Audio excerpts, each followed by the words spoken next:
del nastro per il nuovo Piazzale Roma, prima fase del progetto che cambierà la porta di Venezia. Non mancano le polemiche e l'opposizione critica tempi e lacune, mentre sfila la protesta dei noleggiatori di auto.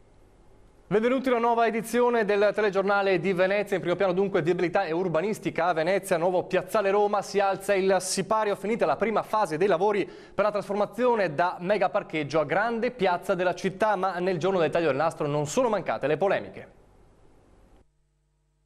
Grazie e buon Piazzale Roma.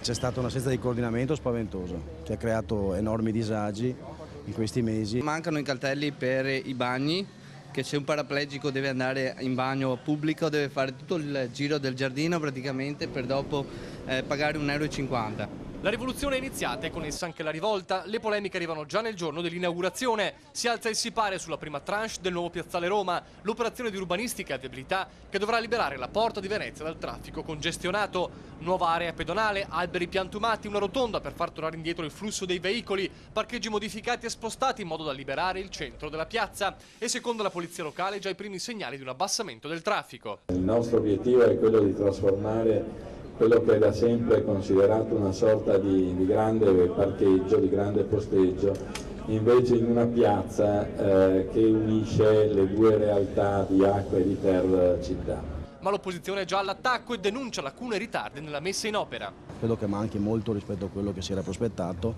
ma soprattutto era un'opera che deve essere coordinata entro il 31 marzo del 2011. Credo che gli operatori, i fruitori di questa realtà molto difficile per la città, perché è un punto strategico, si sarebbero aspettati qualcosa di più in questi mesi. È la stessa amministrazione a parlare di inizio di un percorso e non conclusione. Nuovi interventi previsti a settembre, sistemazione dei bagni pubblici, il riordino dell'area verde e del mercato e poi a fine ottobre il tunnel dell'autorimessa comunale per far uscire il traffico senza passare nel piazzale. La tabella di marcia prevede lo spostamento progressivo del traffico dei bus turistici al tronchetto, mentre i mezzi di linea rimarranno almeno fino al previsto arrivo del tram. Nel frattempo anche gli esercenti fanno i conti con la nuova realtà e individuano subito i punti neri. Non ci sono delle strutture per le persone che devono aspettare il pullman quando piove, quando viene giù la grandine, che magari fra un paio di mesi, ottobre-novembre, viene giù a dirotto e praticamente la prende tutta quanta, quindi non ha nessun riparo dove salvarsi.